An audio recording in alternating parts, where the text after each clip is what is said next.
करा. नमस्कार, मी डॉक्टर मच्छिंद्र बांगर, महाराष्ट्रातील आणि देशातील हवामान परिस्थिती संदर्भात ताजा अंदाज देणारे.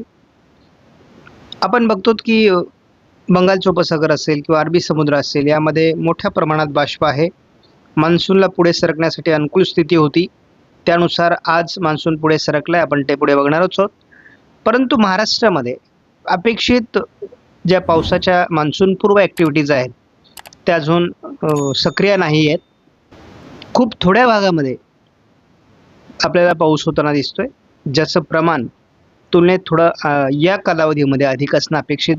या ठिकाणी आपण बघतो की ॲडव्हान्स साऊथवेस्ट मान्सून 2026 हा जवळपास आता 23 मेला अरबी समुद्राच्या बऱ्याच भागामध्ये पुढे सरकला आहे.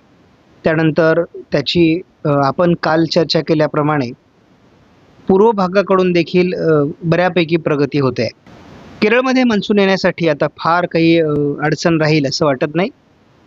वेळेत ज्या 26 मेला जो अंदाज भारतीय हवामान खात्याने दिला आहे त्या वेळेत केरळमध्ये मान्सून येऊ शकतो.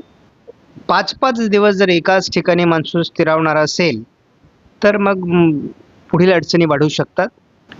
सध्या आपण बघतो की महाराष्ट्रामध्ये मेघगर्जनेसह पाऊस होतोय, परंतु नाशिक पूर्व भाग असेल, अहिल्यानगरचा काही भाग आहे, छत्रपती संभाजीनगरचा काही भाग आहे, परभणी नांदेडचा थोडा भाग आहे, आपण पंढरपूर म्हणजे सोलापूर जिल्ह्याच्या काही भागामध्ये, पुण्याच्या पूर्व भागामध्ये किंवा अगदी शिरूर वगैरे तालुक्यामध्ये, आणि त्यानंतर आपण सातारा जिल्ह्यामध्ये मान तालुक्यामध्ये आज पावसाच्या नोंदी बघतो. कोकण किनारपट्टीला कुठल्याही प्रकारच्या हालचाली नाहीत. सकाळी मात्र मोठ्या प्रमाणात ढगाळ वातावरण होतं. त्यामुळे अजून अपेक्षित अशा प्रकारचा जोर महाराष्ट्रामध्ये निर्माण झालेला नाही. आपण सध्याची परिस्थिती जर वेदर आणि रडार मॉडेलनुसार बघितली तर आपल्याला या ठिकाणी सांगली पूर्व भागामध्ये, सोलापूरच्या काही भागामध्ये, त्यानंतर सातारा, पुणे, अहिल्यानगर, छत्रपती संभाजीनगर, जालना, बीड आणि परभणी नांदेडपर्यंत पावसाचा प्रभाव निर्माण झालेला आहे. अगदी इकडे मालेगाव किंवा थोडाफार जळगावच्याही भागात पावसाच्या ॲक्टिव्हिटीज आहेत.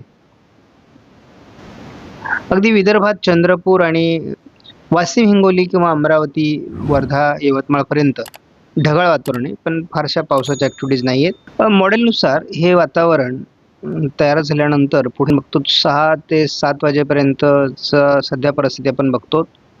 मात्र हे थोडं पूर्व पश्चिम अशा पद्धतीने सरकत आहे. त्यामुळे सोलापूर जिल्ह्यामध्ये, सांगली जिल्ह्यामध्ये, साताऱ्यामध्ये, नाशिकमध्ये किंवा अहिल्यानगर पश्चिम, पुणे पश्चिम भागामध्ये देखील पावसाचं प्रमाण रात्री वाढण्याची शक्यता आहे. तसा विचार करता 24 आणि 25 तारखेला फारसं पावसाळी वातावरण महाराष्ट्रामध्ये राहण्याची शक्यता नाही आहे मॉडेलनुसार. परंतु जसंही हवामान बदलेल ते आपण बघूयात. ECMW मॉडेल ज्या पद्धतीचं वातावरण दाखवतोय अगदी त्या पद्धतीच्या 50% ते 60% पाऊस पडतोय. आता उद्या आपल्याला दिसतंय की रत्नागिरी, सिंधुदुर्ग, कोल्हापूर, सातारा, पुणे या भागामध्ये पुन्हा वातावरण दाखवलं जातं आहे आणि फारसं प्रभावी वातावरण नाही आहे. किंवा आपण अगदी 25 तारखेला देखील कोकणामध्ये पावसाचं प्रमाण वाढू शकतं. यामध्ये रत्नागिरी, सिंधुदुर्ग, रायगड आणि पुणे, सातारा, कोल्हापूर, अहिल्यानगर पश्चिमपर्यंतचा हा भाग आहे.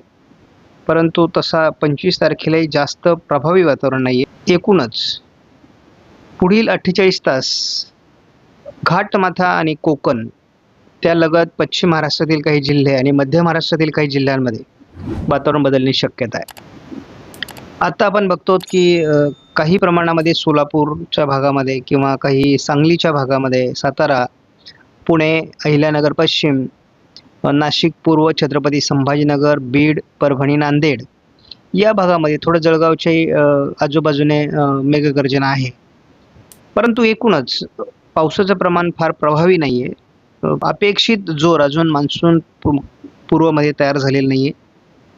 त्यामुळे जसाही केरळमध्ये मान्सून येईल आणि त्यानंतर जे काही बाष्प पूर्व मोसमीसाठी आवश्यक आहे ते उपलब्ध होईल आणि त्यानंतर पावसाचा जोर महाराष्ट्रामध्ये वाढेल अशी अपेक्षा आहे. आपण या ठिकाणी बघतो की मराठवाडा, विदर्भामध्ये उष्णतेची लाट अजून कायम राहण्याची शक्यता पुढील 48 तास आहे. AFS मॉडेलने देखील थोडं सांगली आणि साताऱ्याच्या आजूबाजूने किंवा घाटमाथ्यावर उद्या पावसाचा अंदाज दिला आहे. IFS मॉडेलचा जो पुढचा 24 तारखेचा अंदाज आहे, त्यामध्ये रायगड, रत्नागिरी, सिंधुदुर्ग, सांगली आणि साताऱ्यामध्ये पावसाचं प्रमाण वाढणं अपेक्षित आहे. परंतु जवळपास सोलापूर असेल किंवा बीड असेल, अहिल्यानगर, पुणे, नाशिकपर्यंत याचा प्रभाव राहणं अपेक्षित आहे. परंतु कोकणामध्ये पावसाच्या ॲक्टिव्हिटीज वाढू शकतात असा अंदाज आहे उद्या. यापुढे मराठवाडा, विदर्भ, उत्तर महाराष्ट्रातल्या पावसाच्या ॲक्टिव्हिटीज कमीच राहणार आहेत. मात्र मध्य महाराष्ट्र, पश्चिम महाराष्ट्र आणि कोकण असं जे वातावरण आहे अधूनमधून तयार होतं आहे, हे मात्र कायम राहण्याची शक्यता आहे. हीच बाब आपण जेव्हा GFS मॉडेलनुसार बघतो तेव्हा कोकणात प्रभाव राहणार नाही. तर जो प्रभाव राहील तो पुणे पूर्व, सातारा पूर्व, कोल्हापूर आणि सांगली भागामध्ये किंवा काही प्रमाणात सोलापूर, लातूर, धाराशिव, अगदी नांदेड, बीड, अहिल्यानगर पूर्व आणि छत्रपती संभाजीनगर दक्षिण भागामध्ये राहील असा GFSचा अंदाज आहे. GFSचा अंदाजही जवळपास 50-60% बरोबर येतोय. तर कोकणामध्ये मान्सूनचा प्रभाव हा 5 तारखेला दिसतोय. तोपर्यंत आपल्याला अगदी 4 तारखेपर्यंत विशेष कुठल्याही प्रकारचं वातावरण मान्सून पूरक नाही आहे. मान्सूनचे वारेही तशा पद्धतीने सक्रिय नाही आहेत. मात्र थोडी वातावरणीय बदल 4 तारखेला होतो आणि नंतर तो 5 तारखेला प्रभावी होतो. त्यामुळे साधारणपणे मान्सूनचे वारे महाराष्ट्रामध्ये 5 तारखेनंतर सक्रिय होऊ शकतात अशी एक शक्यता वाढते. कारण आपण 6 तारखेला देखील मान्सूनचे वारे महाराष्ट्राला प्रभावित करतायत.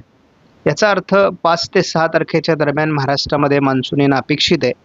आत्ताच्या अंदाजानुसार आपण बघू पुढे काय होतं.